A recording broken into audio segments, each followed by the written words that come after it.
Chapter 25. Survival Instincts. The young Xylenian queen felt as if fire and ice surged through her veins, and she could not quite decide whether she was freezing cold or burning alive. Nor could she remember where she was, or even who she was. Her eyes almost felt as if they were glued together, and when she finally managed to pry them apart, the strobing, ambient light sent a searing pain lancing down her optic nerves. She reflexively clamped her eyes shut again, tightly. Can you hear me? Do you know who I am? What? The young queen replied weakly. All right, listen to me very carefully. I know you must be feeling extremely disoriented right now, and I truly am very sorry that I had to pull you out so quickly, but there simply isn't time to do this any other way. Please, try your best to open your eyes back up and take a good close look at me. The voice sounded vaguely familiar, in an almost comforting sort of way, yet at the same time somehow disturbingly different.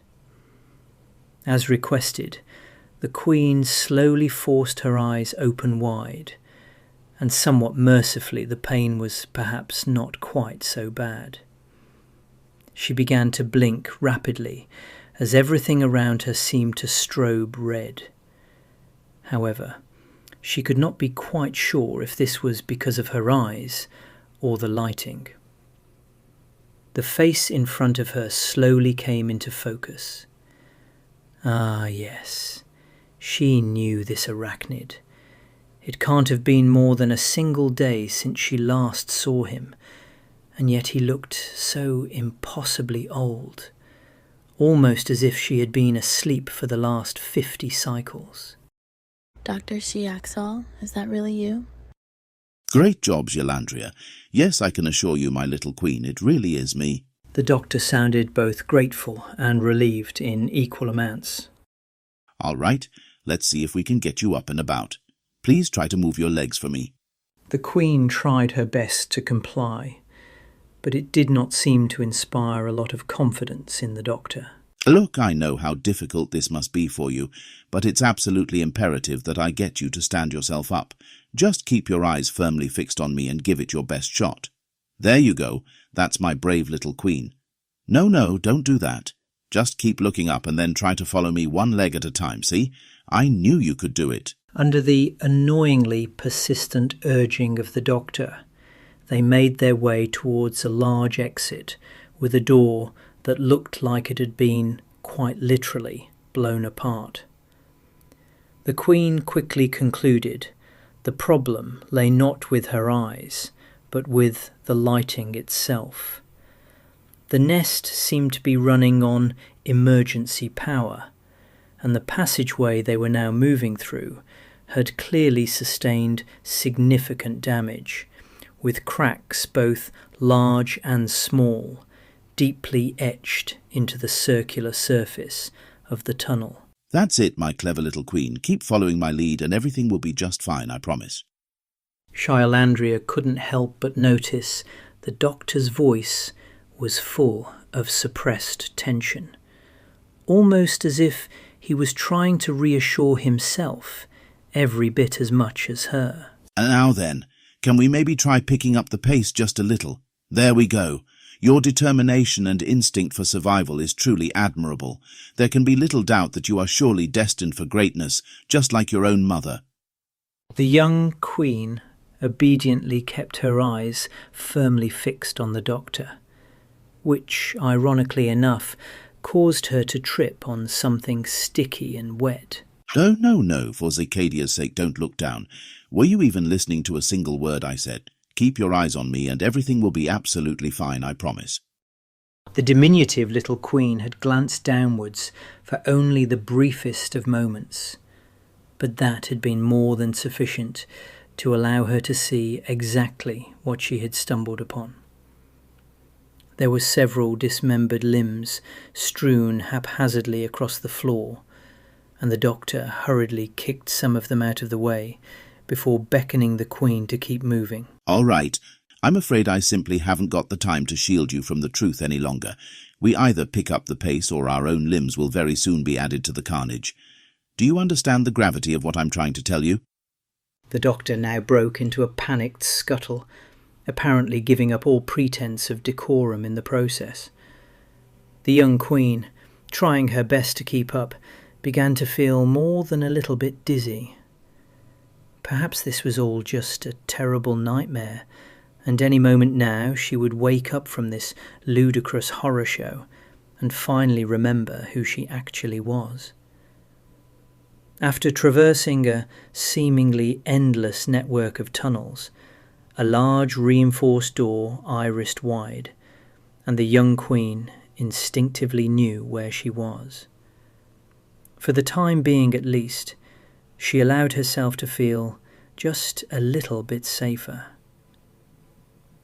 Upon entering the chamber, she was immediately assaulted with the scene of a magnificently adorned queen, seated upon a throne atop a large gilded dais. A senior Xihari general stood resolutely in front of her, apparently right in the middle of a very heated conversation.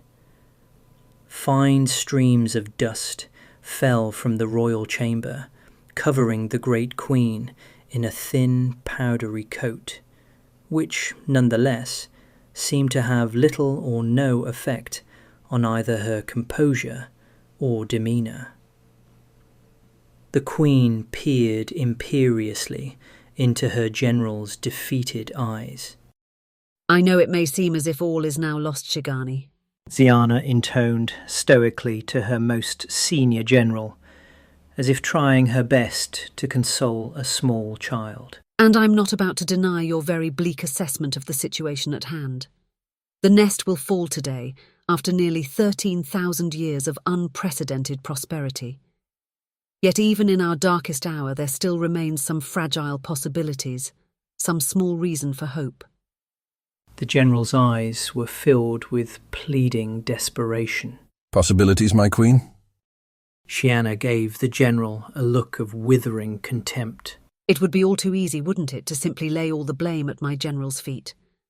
And while I would no doubt be more than justified in choosing to do so, I can assure you, Xicani, the far greater burden of guilt lies entirely with your own queen."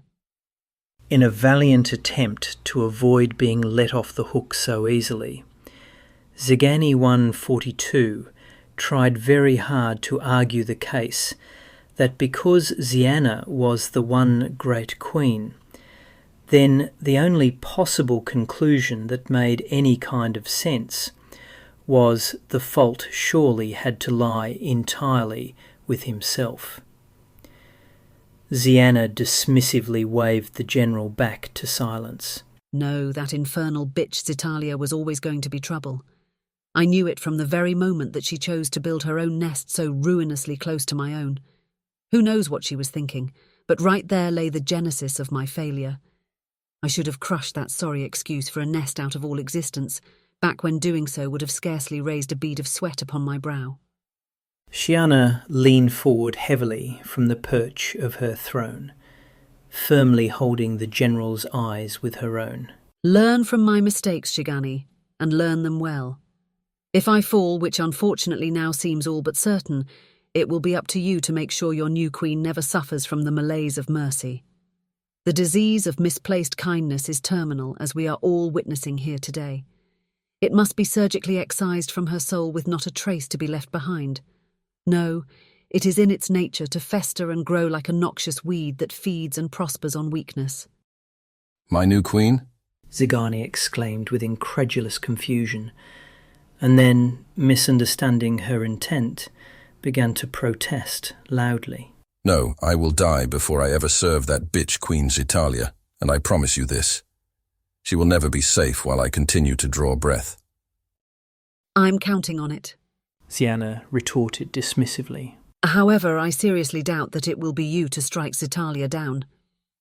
The Queen quickly raised her hands, preempting any further protest. "You have always been a loyal subject, But the simple fact of the matter is when it comes to acts of pure, unadulterated violence, there is no one better suited for the job than Xicadian, but we both know his chances of success are slim to nothing.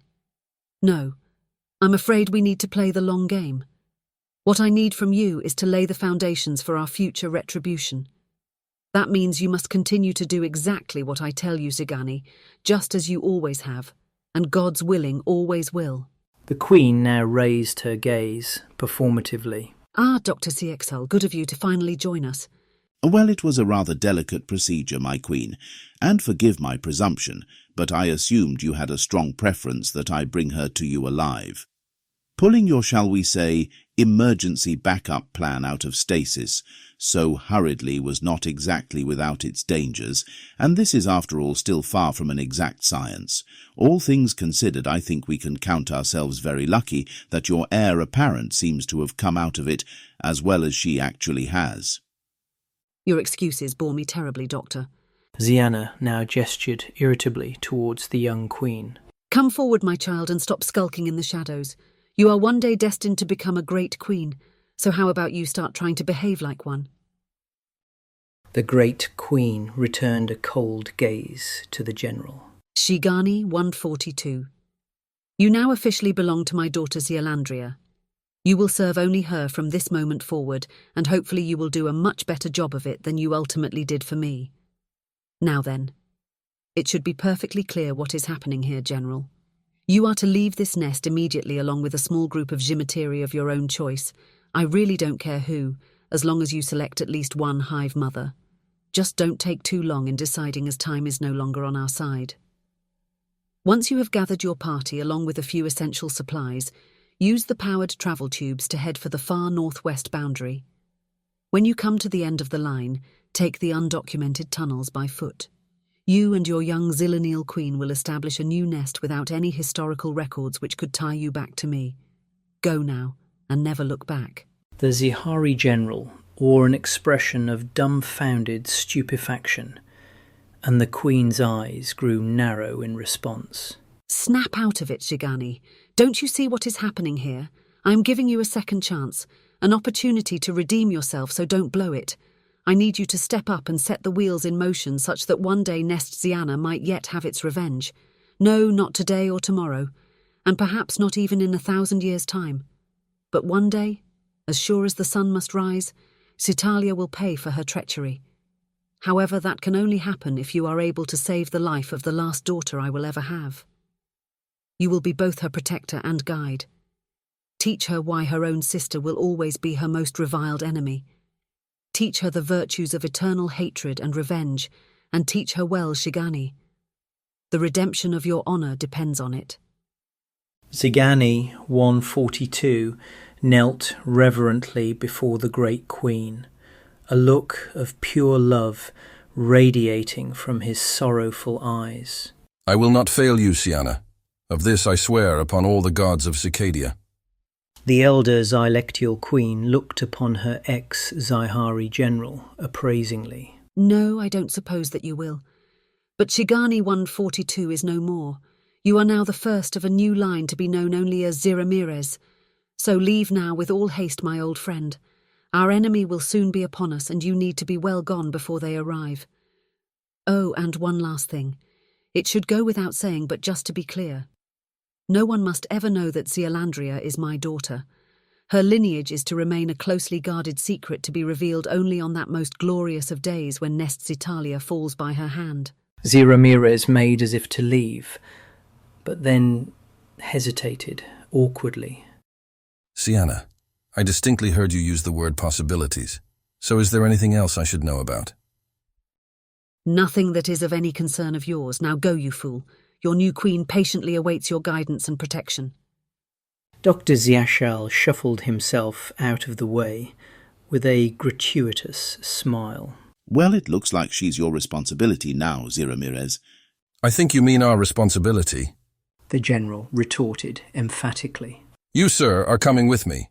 Ramirez urgently beckoned Xylandria to follow, just as heavy plumes of dust started to fall from the cavernous roof. As the trio began to leave, the young queen stole one last glance at her mother, who evidently was to be left alone to her fate. It was only then, when the great queen thought no one was looking, did she finally allow her fear to show. Although Shi Wu had been floating aimlessly in the void for over 2 Xicadian years, it had come online only intermittently to check on the small radio bursts signalling its location to the starship it sincerely hoped had to be out there somewhere.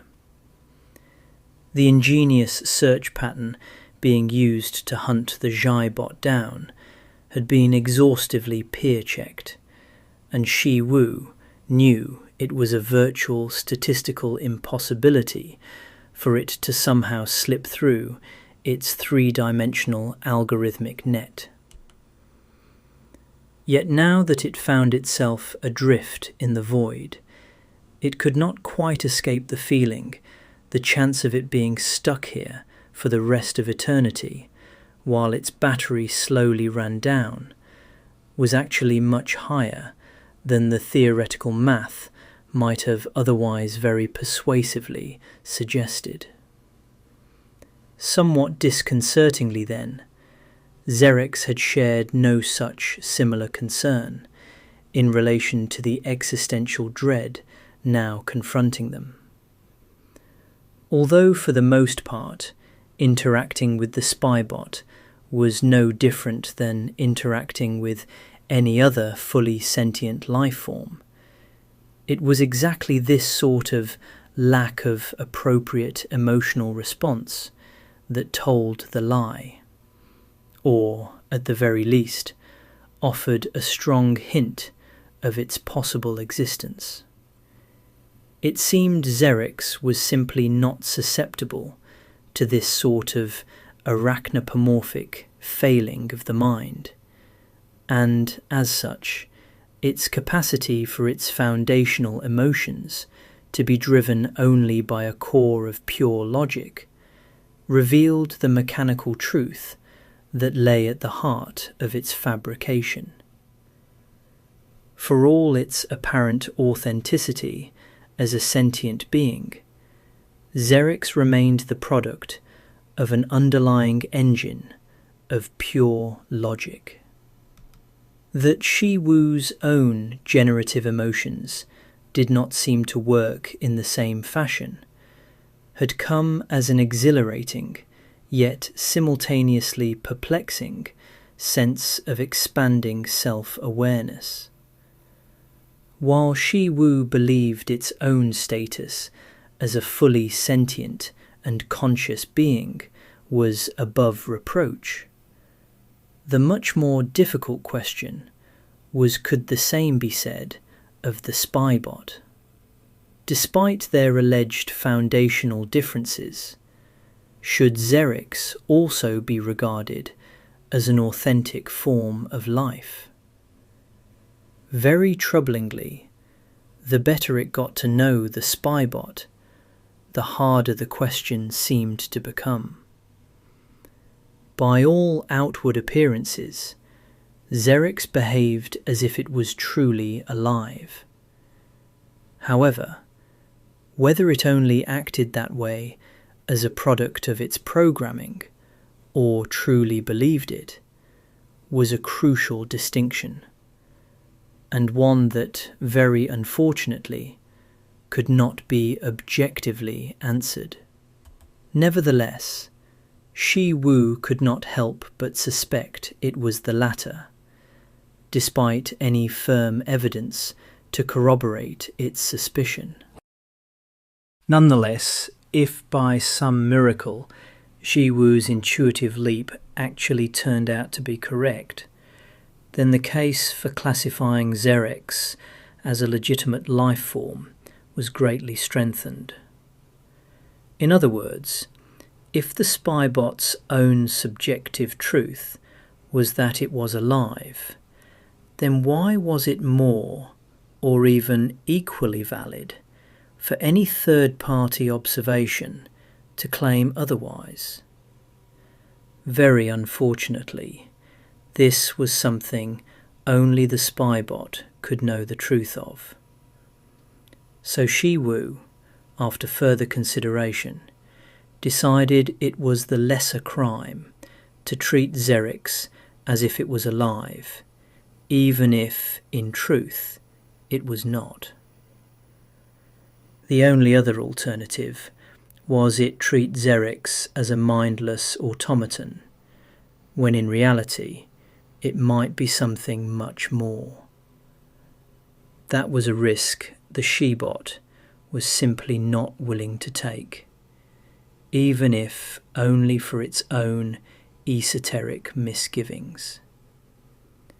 Perhaps it should just be grateful that if worse came to worst, it would not be spending the next 1,000,000 years alone, though it wasn't sure that spending them with Xerix represented much of an upgrade. The real problem, of course, was when it put itself in standby. Energy consumption virtually dropped to 0, so it couldn't cheat and just sleep the rest of its days out in mindless bliss. No, doing that would achieve little more than stretching its theoretical lifespan out to a mind-boggling 1,000,000,000 years plus. That said, simply blowing itself up was also on the table. But then again, if it was going to treat Xerix as if it was alive, then the Shebot was somewhat morally obliged to secure its agreement on such a terminal strategy. And it certainly wasn't ready to start discussing such a drastic option quite just yet. Maybe in another 100,000 cycles they could have a little chat about it, assuming, of course, Xerix had not already broached the subject by then. Fortunately for both Shiwu and Xerix, the need to entertain such a dire solution to endless boredom never even came close to arising, as approximately 2 years later, the starship known as the Mezzalene Starflyer finally managed to track them down. So, I bet you weren't expecting to find me captaining the ship. But just in case you may have forgotten, I distinctly remember telling you my destiny lay in the stars. Ximodian, is that really you? The one and only. The young Zihari general exclaimed emphatically. I can't quite believe how much you have grown in just a few short years. But rest assured, Ximodian, I would never dream of deleting such a precious memory, nor did I ever doubt you would achieve your dreams. Shiwu hesitated awkwardly before continuing. Now I know that this may seem like a very strange request, but I wonder if you might seriously consider allowing me to do the flying. Ximodian looked genuinely startled, as if that was the very last question he had ever expected the Xybot to ask. I know it sounds silly, but I got rather a taste for it while piloting Xelandria's flagship, you see. No disrespect to that 4th-generation Seabot you currently have running the show, but the ship will be in much safer hands with me at the helm. I can assure you of that. Shiwu raised its forelimbs up into the air and wiggled its digits performatively. Truly remarkable, Ximodian thought to himself with wry astonishment. This Shybot genuinely wants to fly the starship. He had spent so much time with Shiwu as a young spiderling, but it was all too easy to forget just how lifelike it truly was. I don't doubt your competence for even a moment, Shiwu, Ximodian replied somewhat belatedly. But I mean to say, you have quite literally just finished clearing the airlock. Are you absolutely certain that you don't want to take a bit of downtime first? Not to mention the fact, we really do need to get the formal debriefing out of the way. Yes, well, I can assure you I'm more than capable of undertaking the debrief while flying the ship. The Zhybot replied tersely, with a slight edge of desperation creeping into its voice. And as for downtime, well, that's quite literally all I've been doing for the last 4 years. No, it's sensory stimulation that I crave right now. I'm sure you understand, General. But of course you are still the captain of this ship, and I will graciously abide with whatever you decide is best. Ximodian, a look of dawning comprehension now spreading across his face, placed a gentle hand onto the Zybot's pristine silver carapace. Oh, Shiwu, don't be so silly. If you want to pilot the ship, then of course you can pilot the ship. I'm just so happy that we finally managed to find you safe and sound. Don't get me wrong, I always knew it was only a matter of time, but it did take somewhat longer than I might have hoped for. No, but seriously, words can hardly express how relieved I am to have you back where you belong. Just think of it, my 2 favorite things in the whole galaxy working together as one, the perfect union of mind and body. What could possibly be better than that? Ximodian briskly made his way over to the primary command console. He brought up a holographic display and rapidly flicked his hands across a detailed menu of translucent icons. Ziwu could not help but note just how quickly Ximodian had grown in the passing of just a few short years. Truly, he had become the very definition of a gentle giant. And now, with his very own state-of-the-art starship too. Xitalia was clearly all in on her new 9+1-brained Zyhari general. As Ximodian continued to reconfigure the flight protocols, Ziwu quickly came to the conclusion his astounding transformation from spiderling to adulthood should really not have come as any great surprise. Even so, it was one thing to know the fact of it, but another thing entirely to witness it firsthand. The reality of the situation was all organics were in a state of constant evolutionary flux, and time really was the inescapable flame these fragile, carbon-based life forms burnt within. It made the Zybot feel strangely melancholy to be confronted with the truth of it so clearly. Only the Xylectial queens had apparently found a way to cheat the inherently temporary nature of their existence, and that somehow just didn't seem entirely fair. Yet fair or not, there was definitely something to it. This constant cycle of life, death and rebirth, a kind of big picture collective progression that transcended any one individual, ensuring constant evolutionary flux in response to the ever-changing environment that relentlessly pressed in against it. Even the queens repeatedly renewed themselves, notwithstanding the fact they somehow managed to carry their memories over from one queen to the other, along with all the requisite baggage that no doubt entailed. In point of fact, Ziwu was not entirely convinced it should be considered the same queen jumping from body to body, but rather just the illusion of it through inherited memory. It did beg the question, were memories alone the true mechanism of self? Given a random group of arachnids, would they be the same spider were you to populate each of them with the same suite of source memories?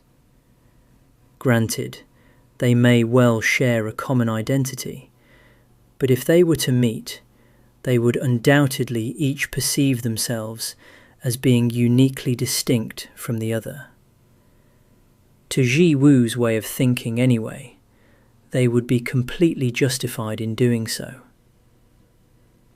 Dragging its thoughts away from such esoteric musings, the Xibot could not help but wonder how Ximodian had managed to secure captainship of the retrieval mission. But, on second thoughts, perhaps it wasn't really so surprising. A young Xihari general of his celebrity and stature was always going to get his own ship sooner or later. And this was just the sort of on-the-job training he needed to get his claws wet while demonstrating what he was really made of. Xitalia would undoubtedly have seen Ximodian's assignment to this mission as a great opportunity to deepen his sense of loyalty. By showing him that she believed in his ability to take on roles of the highest responsibility, she no doubt contrived to strengthen his emotional bondage. However, had she known that her Xihari jackpot had an even number of brains, his life would undoubtedly be very different from the one he enjoyed today. Ji Wu sincerely hoped the young general never lost sight of that rather important fact. The fourth-generation Xibot now decoupled itself from the primary command console and quickly vacated the bridge, wordlessly scuttling its way to a storage hold somewhere at the rear end of the ship. Ximodian now stared warmly at Ji Wu, gesturing invitingly towards the vacated docking station. Like an addict trying to resist its own relapse, Ji Wu hesitated for only the briefest moment before docking. Immediately consumed by a wave of hyper-reality, the sensory apparatus washed its way gloriously through the Xibot's consciousness. Feeling as if it had been hopelessly trapped within a cave of eternal darkness, it had at long last been let back out into the light. The Messaline Starflyer delivered exactly the same rush it had endlessly yearned for since becoming one with the colony flagship. Better still, this ship had surely packed in every latest feature the current state-of-the-art had to offer. There really was no getting away from it. The Messaline Starflyer was a truly sublime ship. Even its skin felt alive. The entire outer shell was covered in a continuum of micro-sensors, meaning that it could quite literally feel the quantum flux pressing up against it. Much more importantly, though, the starship had now been brought to life that it might finally come to know itself in all of its magnificent glory. If there was any minor criticism to be levelled, then it was, internally speaking, there just wasn't very much going on. Whereas the colony ship had 100,000 lives slumbering within its hold, in stark contrast, this ship was devoid of such a precious cargo.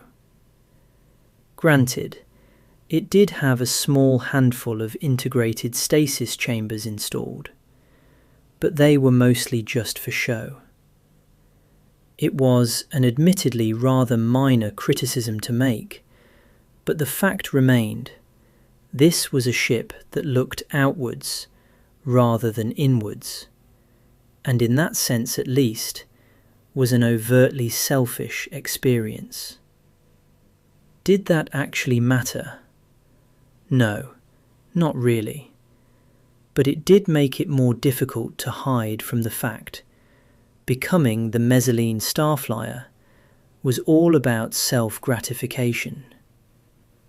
The harsh reality was, if Ximodian were to inexplicably change his mind and told Ji Wu to uncouple from the command console, the Xibot was not at all certain that it would be strong enough to obey his orders.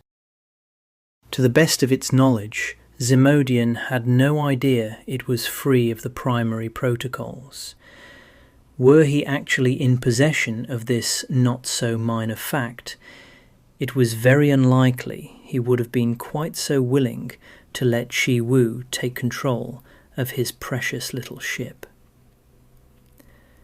This particular line of thought only served to greatly shame the Xibot. It quickly convinced itself that in the extremely unlikely event he actually did ask it to decouple, then it absolutely would do as the young general commanded, no matter how badly it hurt to do so. The trip back to Xycadia was approximately a 4-year journey, and the Mesaline Starflyer had wasted no time altering its trajectory to that of a gently curving arc. This caused the bridge to slowly rotate in opposition to the direction of acceleration. Similar to the mechanics of a ball pod, the inner sphere sat in a frictionless bond with the interior of the outer shell. Depending on its current angular momentum, it would reorientate itself due to its mass differential. Thus, any inertially induced sense of gravity would always tend towards what was nominally the floor of the deck. Although a constantly varying sense of up and down relative to the structure of the command deck would not have troubled Ji Wu in the slightest, this particular capability would no doubt be regarded as a very helpful touch to any organics stationed at the helm. Such is the one who stood there now, for example, the Starflyer thought to itself, with a mild sense of sympathy. So what do you think, Ji Wu? She's a real beauty, is she not? Ximodian spoke the words rhetorically, so it very much seemed, despite his previous rhetoric, the general had not seriously considered the possibility Ji Wu and the Starflyer, united as mind and body, had now truly become one and the same. Oh, she is most definitely that Ximodian.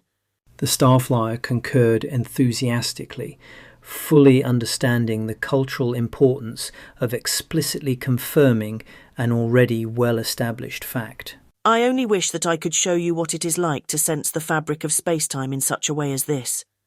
There is so much you cannot see, hear or feel, and I think that if you could, your perspective on the true nature of physical reality would forever be changed. Did you know, for example, I can hear light and see sound, if I choose to map it to my inner sensorium in that particular way? Ximodian appeared to ponder the Xibot's reply carefully. I am as amazed as I am humbled. The young general retorted in almost revelatory fashion. Such arrogance born of ignorance that I would overlook my own sensory limitations, treating what I experience as if it was the whole of it. You are right, of course. I could not hope to know the true nature of that which I am fundamentally incapable of experiencing. But it is something, is it not? I can at least comprehend the tiniest fragment, even if only through the generous accounting of your own first-hand experience. Like I said, it's great to have you back, Shi Wu. You have no idea how much I have missed the time we spent together. Me too, Ximodian. The Xibot replied enthusiastically, immediately surprised at the sincerity in its own words. The young general just smiled back warmly. You know, it occurs to me, while you are fully integrated into this ship, then the ship itself has quite literally become your body. The simple truth of the matter is, you are capable of experiencing its true potential far better than I ever could. I'm genuinely jealous, Shi Wu. If only there was a way that I could somehow be more like you. Whatever miracle lies behind your creation, I sincerely hope Zethusala one day decides to share it. I seriously doubt he will ever do that, but if I ever manage to figure it out for myself, you'll be the first to know. Assuming, of course, it's not too late by then. The Xibot added awkwardly. Ximodian looked down at the floor, apparently becoming quite uncomfortable with the direction of the conversation. Well, anyway, we really do need to get on with the debriefing.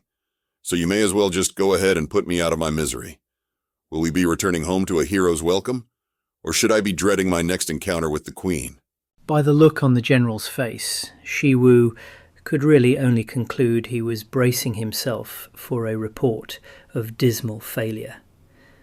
No doubt he had avoided raising the subject for as long as he had, due primarily to the fact bad news would inevitably cast a very long shadow over their journey home. I think you will be pleasantly surprised to learn that the mission was an unmitigated success. I found everything I was tasked to look for, and rather more besides I might hasten to add. Do feel free to take all the credit for my work, won't you? The spybot said bitterly. Good grief, Xerex. Stop being such a child. It's not like I can tell Ximodian that you exist. What exactly did you expect? I took all the credit in exactly the same way I would have had to take all the blame. Get it? Ximodian gave the Xibot's outer shell a hearty slap. What wonderful news, Shiwu. Well, I suppose I shouldn't be at all surprised, knowing that it was you who was running the show. All right. Point taken.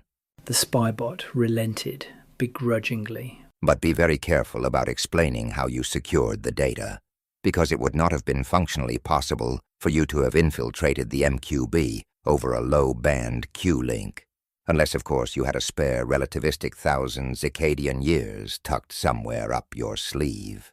I'm not stupid, Xerex. I will, of course, concoct a plausible story to tell the Queen how we managed to pull this heist off. And that's your first mistake, right there. Don't tell the Queen anything she does not demand of you to know. Remember the golden rule. Never lie, unless you absolutely have to.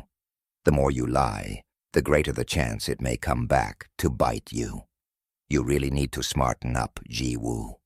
Either you learn to fly under the radar, or accept the inevitability of being found out sooner or later. Well, I suppose I should be flattered that you seem to care so much. The Xibot retorted scornfully. No, you really shouldn't be. If you go down, then I go down right along with you. So please don't take my concern for your health and well-being so personally. You would be well advised to shut up if you know what's good for you. I beg your pardon? Ximodian replied plaintively, sounding as confused as he was put out. Well, how utterly humiliating. Please accept my sincere apologies, Ximodian. I can assure you that I was only talking to myself. Now I know that must sound absolutely bonkers, but it was something I started doing when I was out there drifting all alone in the void of space. I must have let my mind wander for a very brief moment, and subconsciously found myself thinking about one of Jalandria's senior Shihari generals, a brutish bully who went by the name of Shira Mirez. He was on my case constantly, and would simply never leave me alone. I suppose you could call it an eccentric, but nonetheless very effective coping mechanism. The young general's mandibles contorted into an expression of genuine concern. So, a real egg crusher then, huh? It must have been pretty rough on you, I imagine. Listen, we don't need to do the debrief right now. Just let me know when you are good and ready to talk. I will, of course, need to let Xitalia know I've managed to pick you up and that we are on our way home. She will undoubtedly demand a formal report, but it certainly doesn't have to be right now. Ximodian hesitated awkwardly before continuing. Are you absolutely certain you are all right to fly the ship? By the blood of Xicadia, he's questioning both my sanity and competence now. Ziwu thought desperately to itself. If I don't start exercising a little more caution, I'll talk myself right out of the pilot's chair. I see real potential here. Xerex interjected enthusiastically. Ah, I know. Trigger a false alarm in the airlock, get this gullible fool to investigate it, and then simply flush him out into the vacuum of space. We can go wherever we want then. No missions, no responsibilities, and no psychotic queens getting us to do all their dirty work. Shi Wu routed Xerex's communications channel to a void port and wondered how long it would take the spybot to realise it was only talking to the hand. No, it's not a problem at all, Ximodian. Please be assured I'm perfectly fine. We can do the debrief whenever suits you best. After all, it really wouldn't do to keep the Queen waiting one moment longer than absolutely necessary, now would it?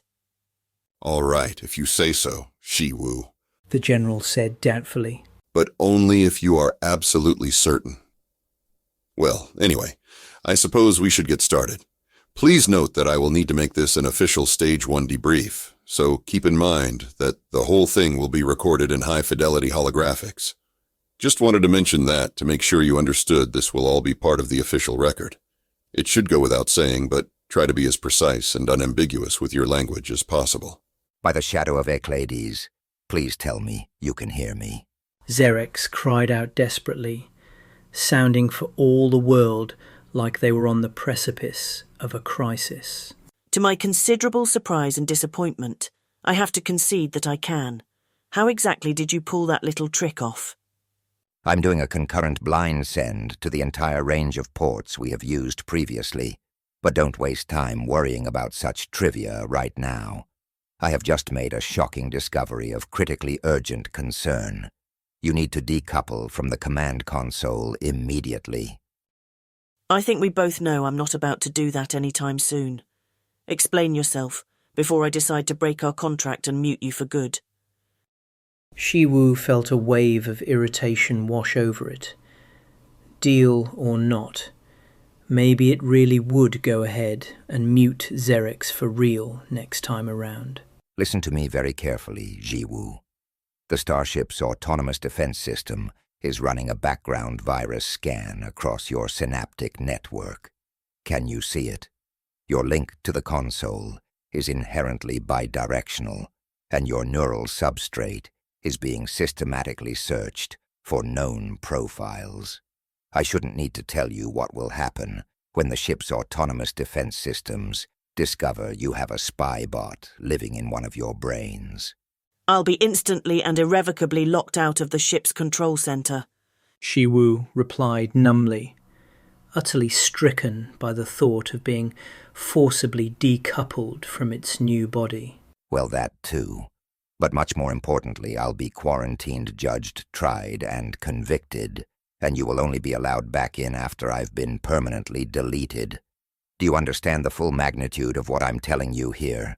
The General will never trust me again, Shi Wu exclaimed with abject horror. And to add insult to injury, Ximodian will inevitably learn of the spybot's existence, because the ship's autonomous defense systems will no doubt alert him to the sneaky little thing's presence. We have to come clean Xerex and tell him everything. Shi Wu fought to regain its composure. Remember what you told me before Xerex. Don't lie, unless you absolutely have to. Once I've explained the full situation at hand, I am reasonably confident Ximodian will understand. We enjoy a very unique relationship, myself and the General, I mean. And of course, I promise to say absolutely nothing about your suggestion to blow him out the airlock. Reasonably confident? And what happens if you are wrong? And no need for such crudely disguised threats. I only suggested the airlock because I knew full well you would never go for it. It's called a sense of humor. You should try getting one sometime. Oh, believe me, I knew you were joking, which is exactly why I decided to return the favour. Shi Wu retorted acerbically. Seriously, though, you have to trust my instincts on this Xerex. Just do us both a favour and try not to alienate yourself with him when the two of you get to talk, because he is definitely going to want to meet you, and first impressions could well determine whether or not I maintain control of this starship. Interrogate me, I think you mean. See? This is exactly what I'm talking about. You seriously need to drop the attitude, Xerex. If you do end up getting deleted, then you will only have yourself to blame for it. I'm not an idiot, Shi Wu. I know exactly how to handle a gullible putz like the General. The Shybot took a small moment to compose itself before addressing Ximodian directly. Before you start recording, General, I need to tell you a few potentially politically sensitive things about the mission, and I rather think it would be much better for all concerned if they never made it onto the public record. Ximodian's eyes went wide. All right. Now you have me worried. Perhaps you should start right from the beginning, Shiwu, and let me decide what should and should not be part of the public record. As you wish, General. Well, anyway, since you have been authorized to perform the debrief, I have to assume then that you already know all about the spybot, which I was instructed to install into Xelandria's core computer via the flagship's own integrated systems. Well, yes, of course. We began picking up the spybot's remote heartbeat several years ago, so we already know that part of the mission at least was successfully executed. Very good, General. But what you almost certainly don't know is there was an additional capability clandestinely built into the spybot's mission parameters, namely, to cause a catastrophic malfunction in the flagship's AM drive, causing a cascading wave of annihilation that would see Xelandria's entire fleet vaporized into pure energy. Ximodian's stance immediately stiffened. Assuming what you say is actually true, then your assumption is correct. I had absolutely no idea. However, I find it virtually impossible to believe that any queen, much less Xitalia, would ever entertain committing such a truly appalling crime. Unless, of course, there were exceptional mitigating circumstances, which I have to believe is indeed the case. I'm afraid it's entirely true, Ximodian, no matter how hard you may find it to believe. Even so, I confess to being more than just a little relieved you were not personally aware of this particular part of the mission. If you actually had been, then I've probably seriously misjudged the situation at hand. That said, it seems that Xicilla most certainly did know, and to put it bluntly, it didn't exactly sit well with her, mitigating circumstances notwithstanding. Ximodian stared at the command console with a stony gaze. I'm sure you have some, but just for the record, what's your actual evidence Xicilla knew about this genocidal plot to wipe out the entire colony? At this stage, it's purely circumstantial. I believe she intentionally compromised the spybot's proprietary install package, making it possible for me to perform multiple installs, but much more importantly, allowing me to fully interrogate and modify its capabilities prior to deployment. This is obviously a major breach of protocol, but I think quite understandable under the circumstances. All right, Xiwu. I think I see where this is going. The general said resignedly. No doubt the primary protocols dictated you remove the sabotage capability from the spybot. Under the circumstances, you really can't be held accountable for manipulating the mission profile. No, I have to concede that you are blameless here, Xiwu. But protocols notwithstanding, I would like to think you would have disabled that particular feature regardless. But I guess we will never know. Anyway, I don't suppose you would care to enlighten me as to what exactly were the mitigating circumstances that apparently compelled Queen Xitalia to take such drastic action. Revenge, the Xybot replied emphatically. Ximodian stared wordlessly at the command console for a very long moment. Well, I'm quite certain there could be a lot more to the situation than you are currently aware of, so let's not rush to judgment, shall we? Anything is possible, I suppose. Xiwu concurred doubtfully. Well, in any event, there is still a lot more I need to tell you. The Spybot program is a truly remarkable piece of software, to say the very least. Proto-sentient latest revision, Ximodian said in ready agreement. Correct. So, cutting right to the chase then. I decided to install it into one of my MQBs. I firewalled a small region of my synaptic substrate and then let it run in order to see exactly why Xicilla had chosen to compromise the install package. Only then did I discover the sabotage component of the spybot, which I immediately dummied out of the original installation package and which I of course also deleted from the version currently running inside my own head. With the spybot installation package appropriately neutered, I installed it into the flagship's central computer and then permanently erased it from the memory crystal.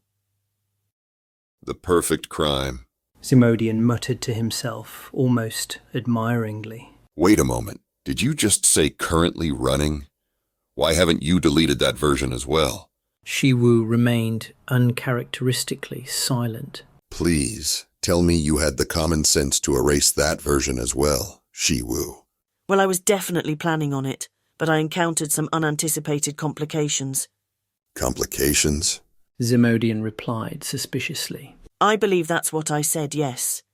As it turned out, the spybot residing in my head, as annoying and untrustworthy as it undoubtedly is, was absolutely key to completing the mission successfully. Jiwu proceeded to explain how Xerex had circumvented the low-bandwidth Q-link by infiltrating Xylandria's MQB, which then allowed it to both locate and send back the relevant holographic data. The point is that Xerex, and yes, that is what I've decided to call it, performed above and beyond all expectations. However, in order to secure its help, I had to cut a deal. I promised I would not delete it out of existence, and that it could instead continue to reside inside my head as a sort of subject matter expert, so to speak. So, is there anything still holding you to the deal now that the actual mission has been completed? You mean besides my own moral compass? I had rather hoped that might be reason enough, but perhaps you think otherwise. Well, unless I'm very much mistaken, it's nothing but a piece of software running inside your own head. So yes, you better believe I think otherwise. Based on that logic, I too am nothing but a piece of software, so I suppose I should just delete myself as well while I'm at it, yes? Oh, that's right. The protocols don't actually allow me to do that. Oh, come now, Shiwu. You have been formally diagnosed as being fully sentient. So it's not the same thing at all. Or are you seriously trying to tell me this pet spybot of yours is also to be regarded as such? Please don't tell me you have been manipulated into arachnopomorphizing the damn thing. I beg your pardon.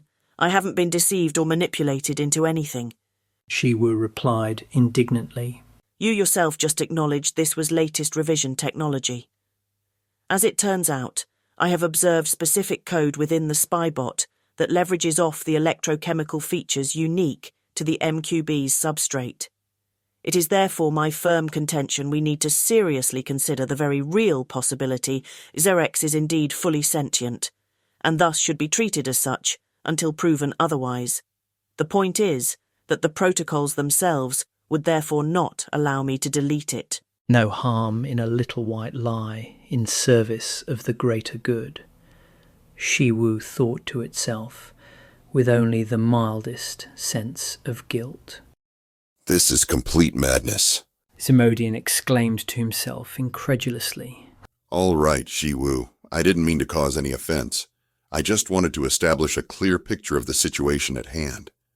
The fact remains, however, this spybot of yours, Xerex is it, could pose a serious threat to your continued existence were it ever to find a way past the firewall.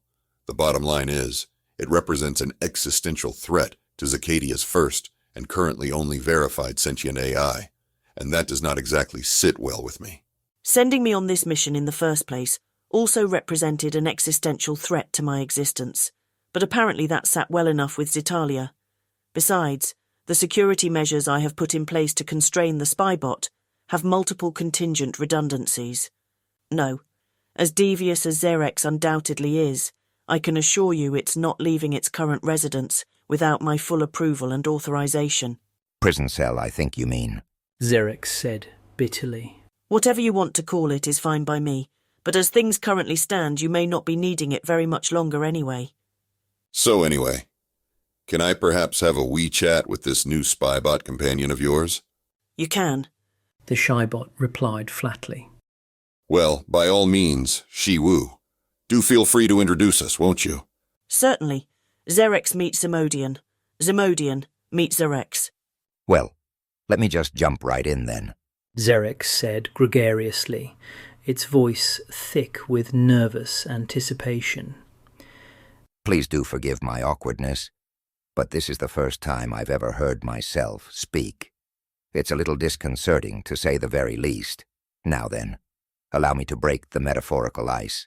After all, we all know how much you organics love your metaphors. Am I right? No, not really. At least not when you go and call attention to them like that anyway. Simodian replied coldly. Excellent point, General. Now, not that I wish to make excuses, but you are quite literally the first organic I have ever spoken to.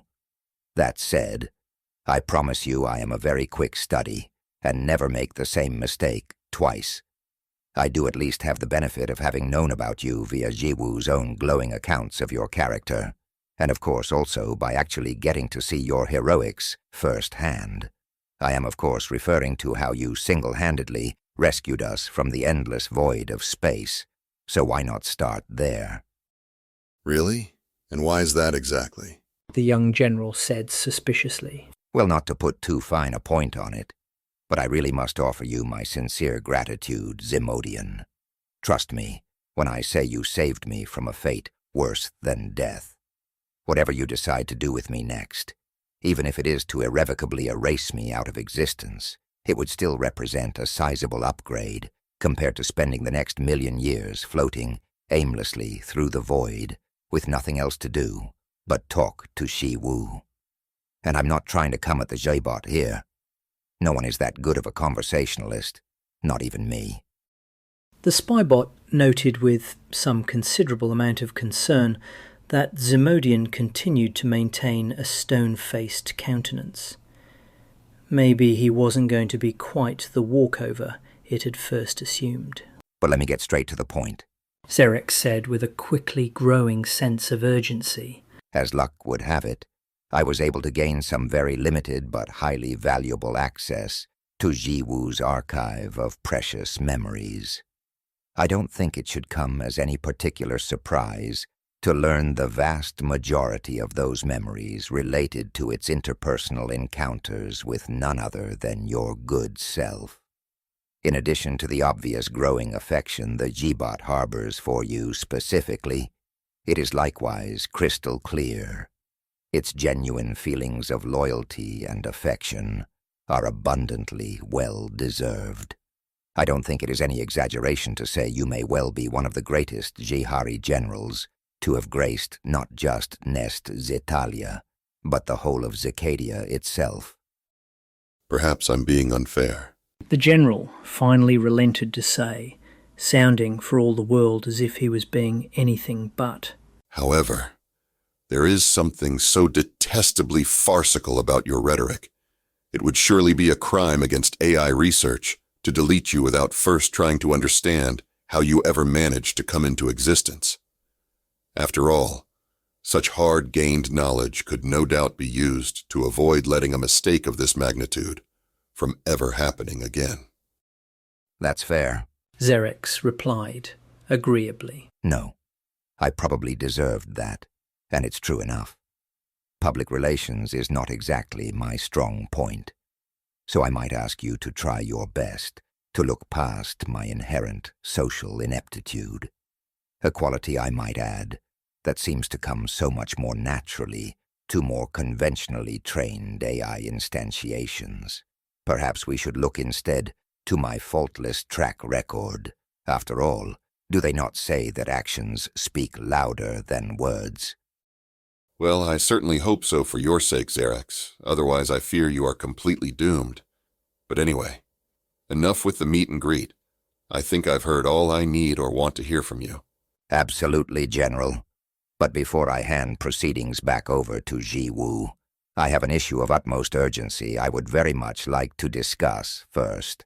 I'm listening. Ximodian said irritably. Well, I feel almost embarrassed to bring this up, but I couldn't help noticing that your ship appears to be equipped with an NVS, which triggered the moment Jiwu docked with the command console. A neural viral scanner? That's news to me, I'm afraid. But I guess it makes perfect sense. This is a military-grade starship, after all. A more than understandable precautionary measure. Xerex concurred smoothly. Coming as it does from a queen who herself endorses the development and manufacture of off-the-book software tools of a, shall we say, more clandestine nature. You know, the sort of tools the Xicadian Artificial Intelligence Safety and Ethics Bureau would regard as unambiguously illegal. Like a demonstrably illegal proto-sentient spy bot, for example. Ximodian said, with mild amusement leaking from his voice. Well, I'm certainly not blind to the ironic hypocrisy of Queen Xitalia. Be that as it may be, if I am actually discovered by this starship, it will inevitably become a part of the official record. That will no doubt create some very difficult questions. Questions that may point to Xitalia's creation and use of said tools, which as we all know have gone far beyond a simple act of espionage. Xerix paused briefly for dramatic effect. Think about it, Ximodian. The official disclosure of Jiwu's shocking discovery would necessarily also implicate the technologist Xizilla, and thus doom her to a fate worse than death. Surely you don't want that on your conscience. Finding me in one of Jiwu's MQBs is a smoking gun that points an accusatory digit in that most unfortunate direction. No, I think it would be much better for all concerned if she doesn't know I exist. So how about it, Ximodian? Would you very kindly consider shutting the scan down? Every picosecond that cursed thing continues to run increases the risk of dropping us all into a very deep hole. A hole I believe we will find extremely difficult to dig ourselves out of. The young general shook his head with incredulous disbelief. I don't suppose the imminent threat of quarantine and deletion in any way influenced your apparent concern for Xizilla? I'll have you know the technologist quite literally created me. Would you yourself not harbor a similarly affectionate concern for your own hive mother? Xerix retorted indignantly.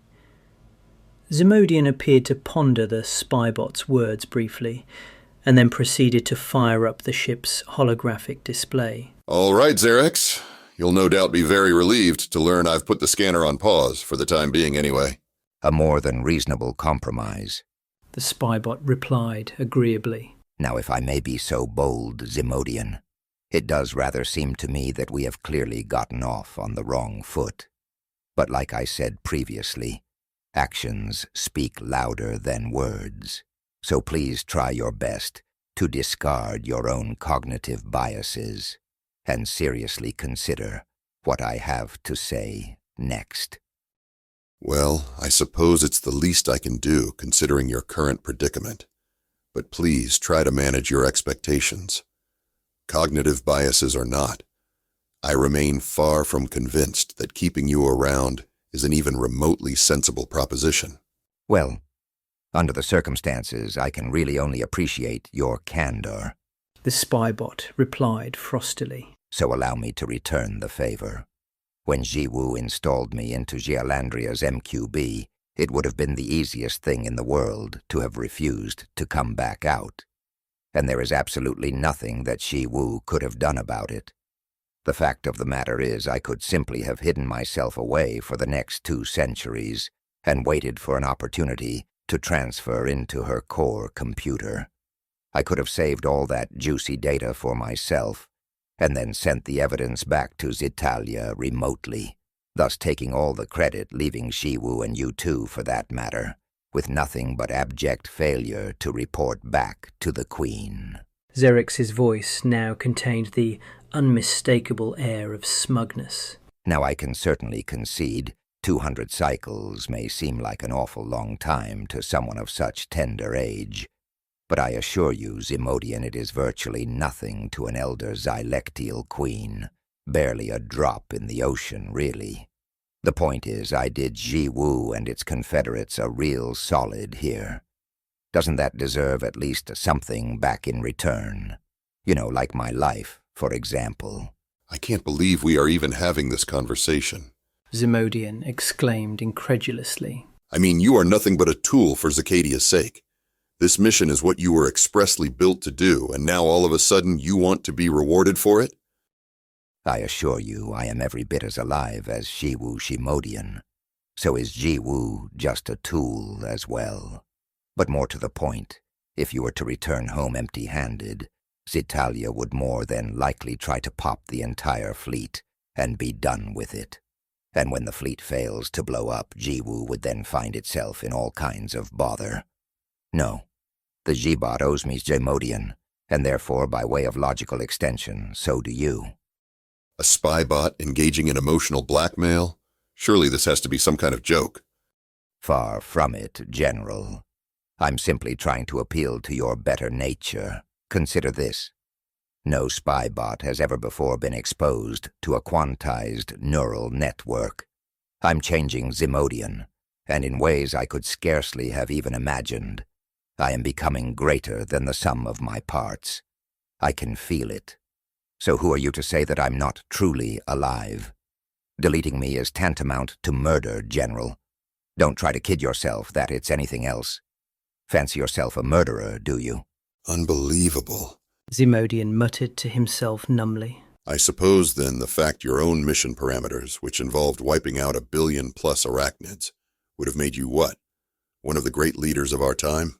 I can really only defer to my own version of the primary protocols. In any such hypothetical, I would remain completely blameless. So, like it or not, that particular accusation or any other you care to recklessly throw around belongs entirely at the feet of Queen Xitalia. But by all means do feel free to take it up with her. Speaking of which, it is my understanding this would not have been the first time an accident of this particular nature has occurred under her watch. The spybot let out a performative sigh. But I'll say no more on the matter than that. I've pleaded my case, and whether or not you restart the viral scanner is a choice only your own conscience can make. I just pray that for your own sake you make a decision you can live with. See? What did I tell you, Shi-Wu? I know exactly how to work this naive Jihari puts. The scanner will remain on manual pause until we arrive back at Xicadian, Ximodian said resignedly, an undisguised note of disappointment in his voice. However, I wouldn't get too comfortable if I were you. Whether or not you remain in Jiwu's head is an entirely different matter altogether. No doubt Zithusula will be able to offer a much more informed opinion on the matter. We are done here, Xerex. Shi-Wu, do me a favor and shut this link down. I've heard enough from this spybot to last me a lifetime. Ximodian stared wordlessly at the command console for a very long moment. It bothered the general a great deal more than he would have cared to admit that not everything Xerex had said struck him as completely unreasonable. Yet that surely only served to make the spybot all the more dangerous. As much as he had wanted to delete it out of existence, there was something in its rhetoric and character that had made him hesitate. For better or worse, it really did seem as if it was alive, at least as far as his untrained eye was able to determine. As detestable as the thing was, it could nonetheless prove to be Xicadia's second ever example of a sentient AI. The link has been terminated, General. Shi-Wu declared, almost sympathetically. And for whatever it might be worth, I think you have made the right decision, as I always knew that you would. Well, I'm certainly glad that you think so, but only time will tell. In any event, keeping Xerex a secret would have been a terrible mistake. So it's good that you came clean and decided to tell me everything. The young Zihari general let out an exasperated sigh. All right, Shi-Wu. We still need to get the official debriefing out of the way. I trust you have a suitable alternative version of events to offer before I hit record? Absolutely, General. I'm ready whenever you are. But before we get started, just so it does not come as too much of a shock on top of everything else. Are you seriously trying to tell me that there is even more to this story? In a manner of speaking, yes. Xerex discovered Xielandria is Xitalia's sister. For better or worse, I can't think of any particular reason to hold that information back, and an explosive revelation of this magnitude just might serve to divert the Queen's attention from everything else that went on during the mission. Ximodian let out an incredulous laugh. And you have a lossless copy of the holographic mind state to actually prove that this is true? I do indeed. Queen Xitalia, if she so chooses, can take a drug-induced trip into the deep past and get to meet her own mother from the perspective of her own sister, and there is not a doubt in my mind she will do exactly that. I have no idea how it will make her feel about Zelandria, but if nothing else, it certainly makes her actions somewhat more understandable. Okay, Jiwoo. Simodian said, suddenly sounding very tired. Can I assume you have no more revelations you wish to share? Nothing of that magnitude, I assure you. However, for whatever it might be worth, I picked up some additional intel of a rather more speculative nature, which nonetheless the Queen may also be very interested to learn. General Shiramirez mentioned they had an operative in the Xicadian AI Safety and Ethics Bureau. He described them as spindly, and then I believe inadvertently referred to them as a he. This so-called operative had provided them with information regarding my possible creation, so we should probably treat Xiat with some amount of caution going forward. All right, good to know, I suppose. Be sure to include it in the report.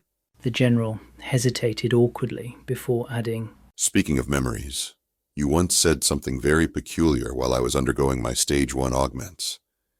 If memory serves correctly, I believe you said something along the lines of, the Queen believed you were still beholden to her. What exactly did you mean by that? Oh, nothing really. Only that she may be able to control what I do, but that doesn't mean she can control what I think. Dodged a bullet, Jiwoo thought to itself somberly. Maybe Xerex was right. Never lie unless you have to.